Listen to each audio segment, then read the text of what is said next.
తీస్తా. నాలో ఉన్న క్రియేటివిటీ మొత్తం బయటికి తీస్తా. నా తడాకా చూపిస్తా. స్టార్ట్ చేద్దాం. వస్తున్నాడు అబ్బాయి, వస్తున్నాడు.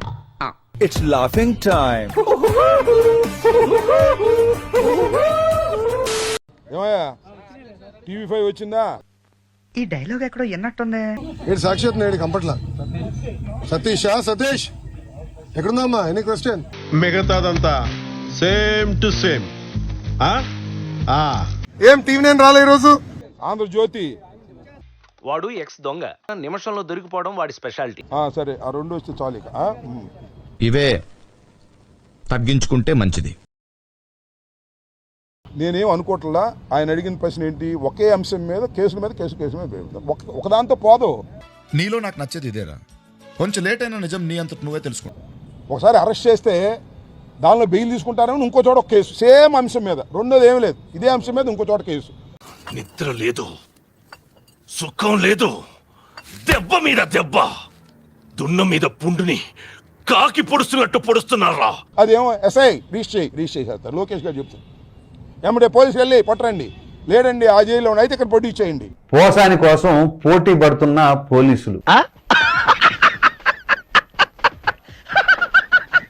తిప్పటమే, తిప్పి హెరాస్మెంట్ చేసి భయపెట్టాలనేటువంటి ప్రయత్నం చేస్తున్నారు. ప్రతిబోధితాం భగవతా నారాయణేన స్వయం. పురుగుల మందే నీకు పెరుగన్న మాయనో.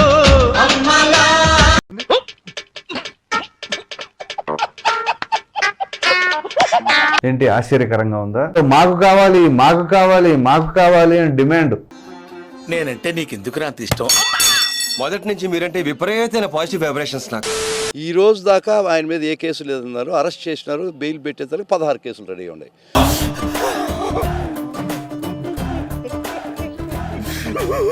ఇంత డిమాండ్ గతంలో ఏ ఒక్క వ్యక్తికి రాలా. పోసాని కృష్ణమూర్తికే దక్కింది ఈ అదృష్టం. ఆ దేవుడు మీరు సర్వనాశనం అయిపోతారా, మట్టి కొట్టుకుపోతారా. ఏం ఫీల్ ఉన్నది మామయ్య? ఏదైనా ఎవరినైనా ఏదైనా కొద్దిగా డోస్ ఇవ్వాలంటే స్థాయికి తగ్గట్టుగా ఇవ్వాలి. తప్పు చేసిన దానికి ఎంతో అంతే ఇవ్వాలి. ఆ విషయం మాకు తెలుసులే. బయట కోర్టు బయటకు అడుగు పెడుతుండగానే ఇంకొక ఆయన తీసుకెళ్ళిపో కోడి పిల్లల్ని గద్ద తనుకోబోతాయి చూడు, అట్ట తనుకోబోతారు గద్ద కోడి పిల్లల్ని.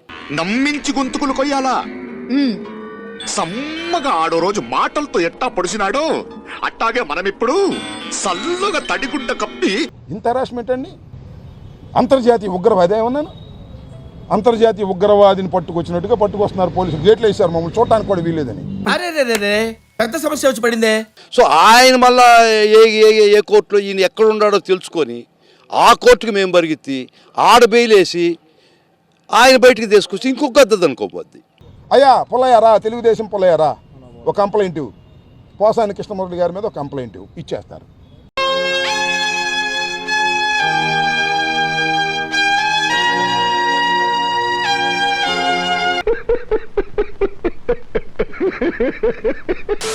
ఆశీర్వదించండి మావయ్య. సరే ఇది ఇట్ట పక్కన పెడితే జైల్లో ఉన్నారనుకోండి, పీటీ వారెంట్లు రాష్ట్రం మొత్తం మీద పీటీ వారెంట్లు ఇప్పిస్తారు. ఒక పీటీ వారెంట్ ఇప్పిస్తారు ఫస్ట్. ఆ పీటీ వారెంట్ క్యాన్సిల్ చేసుకుని ఇంకో కోర్టు పీటీ వారెంట్. మీ కష్టం పగవాడికి కూడా రాకూడదు గురుగారు. మరేరా అంటే ఒకసారి మీ చేతుల్లో దొరికితే, ఒకసారి మీరు హింసించదలుచుకుంటే 25 కేసులు మినిమం. అట్లుంటది మనతోని. ఎవ్వడు కూడా 25 కేసులు తక్కువ లేదు ఈ రాష్ట్రంలో. ఏం మాట్లాడుతున్నావురా? నరాలు కట్ అయిపోయింది. ఒకే అంశం మీద అనేక కేసులు పెడుతున్నారు. ఆర్గనైజ్డ్ క్రైమ్ అని చెప్పి BSN 111 పెడుతున్నారు. ఎంత ఘోరం జరిగిపోయిందిరా. అది పెట్టిన దాన్ని అక్కడ రైల్వే కోర్టు తిరస్కరించింది. ఇప్పుడు చెప్పేది ఇప్పుడు రిమాండ్కి పంపింది. బెయిల్ పిటిషన్ పెండింగ్లో ఉంది. ఎక్కడ బెయిల్ వస్తుందని చెప్పేసి మళ్ళీ నర్సాపేట కోర్టులో ప్రొడ్యూస్ చేశారు. నర్సాపేట కోర్టు నుంచి రిమాండ్కి వచ్చారు. ఎన్నాళ్ళు పెడతారు? నెల, 2 నెలలు అంతేగా. జీవితాంతం జైల్లో పెట్టలేరుగా. శిక్ష పడింది 6 ఏళ్లే. ఇందులో సత్ప్రవర్తన కింద 2 ఏళ్లు తీసేస్తారు. సెకండ్ సండేస్, పబ్లిక్ హాలిడేస్, చెత్తా చెదారం వీటి కింద ఒక ఏడాది పోద్ది. ఇక మిగిలింది 3 ఏళ్ళు. కళ్ళు మూసుకుని తెరిచే లోపల అయిపోతాయి. భారతదేశంలో చట్టాలు ఉన్నాయి కదా, న్యాయస్థానాలు ఉన్నాయి కదా, కాబట్టి కలకాలం మీరే అధికారంలో ఉంటామను. ఒరే నీ హైట్ కి నువ్వు మాట్లాడే మాటలకి ఏమైనా సంబంధం ఉందా? కలకాలం పోసాని కృష్ణమురళినో లేకపోతే వంశీనో జైల్లో పెడతామని కలలు కనమాకండి. మంచి రోజులు మాకు వస్తాయి, రాడు రానివను. ప్రజలు మాకు మంచి రోజులు ఇస్తారు, గుర్తుపెట్టుకోమని కూడా మనవి చేస్తున్నా. కలాం గారు కలలు కనమన్నారు, కథలు మింగమనలేదు. సరే ఓకే, చూద్దాం, విల్ సీ. టుమారో మేము అవసరమైతే అఫీషియల్గా వెళ్ళి వారిని పలకరిస్తాం, పర్మిషన్ తీసుకుని వారితో మాట్లాడతాం, వారికి ధైర్యాన్ని చేకూర్చే విధంగా మనం ప్రయత్నం చేస్తామని కూడా ఈ సందర్భంగా చెప్పదలుచుకున్నాం.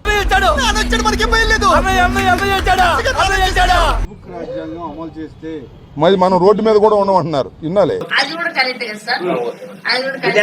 రెడ్ బుక్ అసలు హోంమంత్రి గారు ఎవరండి బాబు? ఇలాగ మైక్ ముందు హోంమంత్రి కదా, ఆమె దగ్గర ఏముంది అసలు? పవర్ అంతా మన లోకేష్ గారి దగ్గర ఉంది.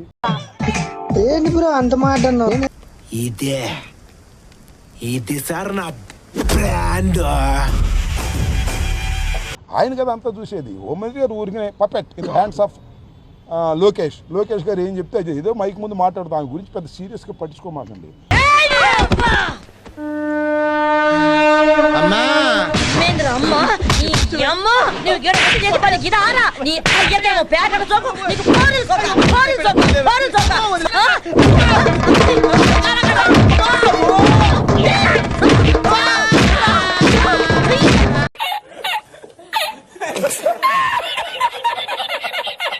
హోంమంత్రిగా ఊరినే డిజిగ్నేటెడ్ తప్ప నో పవర్స్ ఎట్ ఆల్. డిఎస్పీని ట్రాన్స్ఫర్ చేయలేదు ఆమె. అది పరిస్థితి. వాడు అడగకుండా మీరు ఎందుకండి సలహా ఇవ్వడం? అడగకుండా ఇచ్చేదాన్ని సలహా అంటారు, కెలుక్కుంటే వచ్చేదాన్నే వాసన అంటారు. పదండి. ఏదో మైక్ ముందు మాట్లాడుతూ ఉంటుంది, కాస్త ఎక్సెస్గా మాట్లాడుతూ ఉంటుంది. మాట్లాడి మంచిదే సార్, మిమ్మల్ని చూస్తుంటున్నాను, నేను చూసుకున్నట్టుంది సార్. Same to same. ఈ ఫ్యూచర్ నాకు అర్థమైపోతుంది, ఈ ఫ్యూచర్ నాకు కనబడిపోతుందన్నయ్య, ఈడికుంది. ఏమో నాకేం తెలుసు, మీరు రేపు వెళ్ళి కనుక్కోవాలి. ఆరోగ్యం బాగుంది లేదు, నేను పలకరించాను కదా, మేము ఆయనకు అండగా ఉంటామని కూడా చెప్తాం. ఆయనకు హార్ట్ ప్రాబ్లం ఉంది, మనం కూడా చూసాం. సరే, ఐ డోంట్ నో దట్. సరే, I don't know that. English చూసా. సారీ.